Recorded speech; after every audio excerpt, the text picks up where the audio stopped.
தமிழக முதலமைச்சர் ஜெயலலிதா அப்பல்லோ மருத்துவமனையில் அனுமதிக்கப்பட்டு இன்றுடன் 37 நாட்கள் ஆகின்றன. ஆனால் அவர் எப்பொழுது டிஸ்சார்ஜ் செய்யப்படுவார் என்ற கேள்விக்கு மட்டும் இன்னும் பதில் கிடைக்காமலேயே உள்ளது. முதல்வர் ஜெயலலிதாவின் உடல்நிலையில் நல்ல முன்னேற்றம் இருக்கிறது, அவர் இன்னும் சில தினங்களில் மருத்துவமனையில் இருப்பார் என பல அறிக்கைகள் வெளிவந்தன.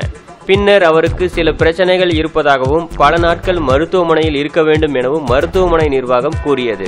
இதனையடுத்து முதல்வர் ஜெயலலிதாவிற்கு தீவிர சிகிச்சை அளிக்கப்பட்டு அப்பல்லோ அறிக்கைகளுக்கும் சிறிது காலம் ஓய்வு கொடுக்கப்பட்டது. பின்னர் முதல்வர் ஜெயலலிதா உடல்நிலை குறித்து அறிக்கை வெளியிட்ட அப்பல்லோ அவர் நலமுடன் இருக்கிறார் எனவும் பேசுகிறார் எனவும் கூறியது. அவர் சைகை மூலமாக பேசுகிறார், தானாக எழுந்து உட்கார்கிறார் என பல தகவல்கள் வந்தன. இதனையடுத்து அவர் உடல்நிலை தேறியுள்ள நிலையில் தீபாவளியை எங்கு கொண்டாடுவார் என்ற விவாதமே சமூக வலைதளங்களில் நடைபெறுகிறது. முதல்வர் ஜெயலலிதாவை போயஸ் கார்டன் இல்லத்திற்கு கொண்டு செல்ல அங்கு பிரம்மாண்ட லிப்ட் வசதிகள் மற்றும் விரிவாக்க பணிகள் நடந்து வருகின்றன. இதனையடுத்து ஜெயலலிதா தீபாவளிக்கு முன்னர் மருத்துவமனையில் இருந்து டிஸ்சார்ஜ் ஆகி போயஸ் கார்டன் வந்து விடுவார் என பரவலாக பேசப்பட்டது. சசிகலா தரப்பு முதல்வர் ஜெயலலிதாவை வீட்டுக்கு கொண்டு சென்று சிகிச்சை அளிக்க விருப்பம் காட்டுவதாக செய்திகள் வந்தன. ஆனால் மருத்துவர்கள் முதல்வர் முழுமையாக குணம் பெற்ற பின்னரே டிஸ்சார்ஜ் செய்ய முடியும் என கூறியதாகவும் கூறப்படுகிறது.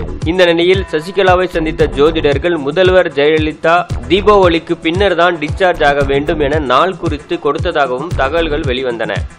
ஆனால் அவர் தீபாவளிக்கு முன்னரே போயஸ் கார்டன் திரும்புவார் என அதிமுக வட்டாரத்தில் பேசப்பட்டு வருகிறது.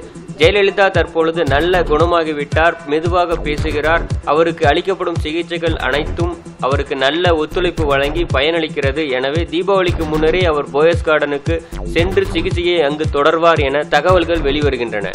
இந்த நிலையில் இந்த கேள்விக்கான பதில் இன்று மாலை வெளியாகும் என கூறப்படுகிறது.